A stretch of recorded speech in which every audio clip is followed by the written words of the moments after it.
Mr. Speaker, today I rise to inform the House of Assembly of the making of the Bermuda's first Protected Conservation Areas, PCAs. Mr. Speaker, the PCA process was introduced in 2021 under Section 25A of the Development and Planning Act 1974.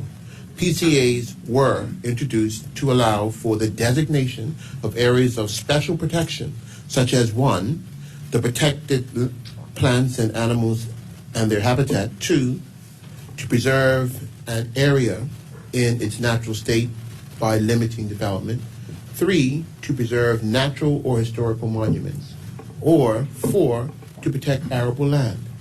PCAs differ from other mechanisms under the Act to protect land and buildings in that once made, a PCA can only be removed, either whole or in part, by approval of the legislature.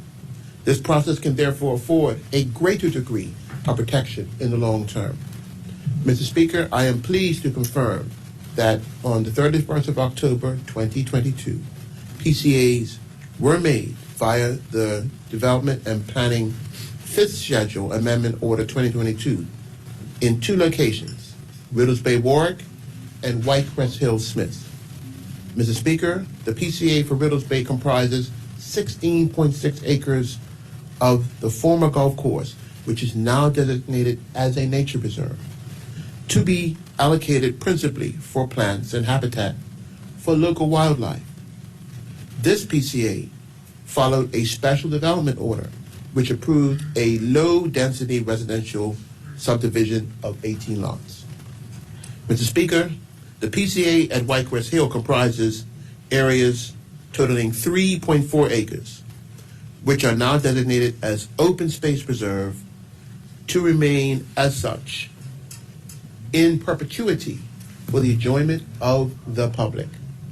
The PCA followed a subdivision approval of 13 residential lots.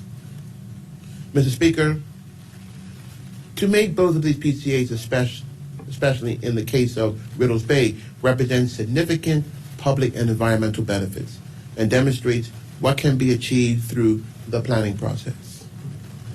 Mr. Speaker, to this end, I would like to recognize and applaud the efforts of the developer, Castile Holdings, who have invested over $1 million on landscaping work across the wider Riddell Bay Gardens and Nature Reserve, which has resulted in the planting of over 2,000 trees and the removal of numerous invasive species. Mr. Speaker, the making of these protective conservation areas is a key step in the ongoing efforts to protect and enhance the natural environment of Bermuda.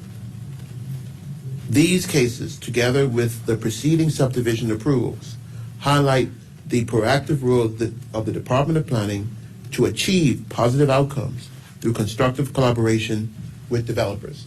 Thank you very much, Mr. Speaker.